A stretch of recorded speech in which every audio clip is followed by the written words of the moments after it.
The moon is rusting. Well, not the whole moon, just parts of it.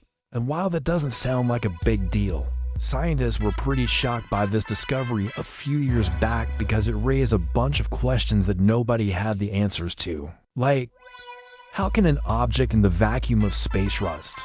You know, because we all remember our high school science class, where we learned that rust forms when iron or steel is exposed to both oxygen and water.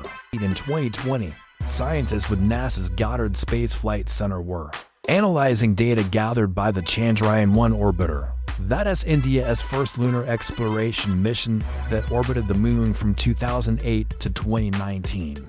Now, since then, several studies have tried to explain how the heck the moon is rusting in outer space. The moon doesn't have an atmosphere. It has next to no free oxygen, and there's very little liquid water on its surface.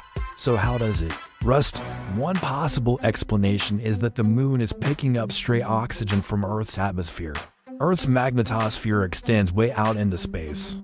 During solar storms, it can reach as far as to 140,000 kilometers from Earth's surface. 40,000 kilometers from Earth's surface. That's far out beyond the moon, which averages about 384,400 kilometers from Earth. So when that happens, Earth's magnetosphere leaks out oxygen ions that ride a magnetic field line all the way to the moon. And that could provide the missing ingredient the moon needs to rust. But wait a second, the Earth's magnetosphere isn't leaking oxygen.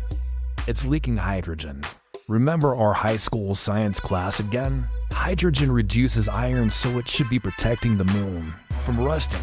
Well, yeah, normally that's what happens, but the solar wind also carries other stuff, including helium and oxygen. And while it is hard to detect exactly what is going on the moon from down here on Earth, scientists think that the solar wind and Earth's magnetosphere might be interacting in ways we don't fully understand, which allows oxygen to reach the lunar surface.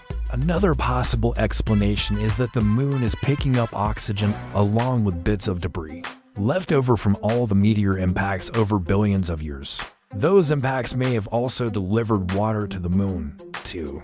We know that the moon has hydroxyl ions in its soil, and they can exist in two forms, either bound to minerals or frozen into ice. The moon's polar regions, particularly in craters shielded from the sun, contain large amounts of water ice, so there's definitely enough water present to play a role in rust formation. And speaking of the lunar poles, there's one other thing to consider. Most of the solar wind gets deflected by Earth's magnetic field.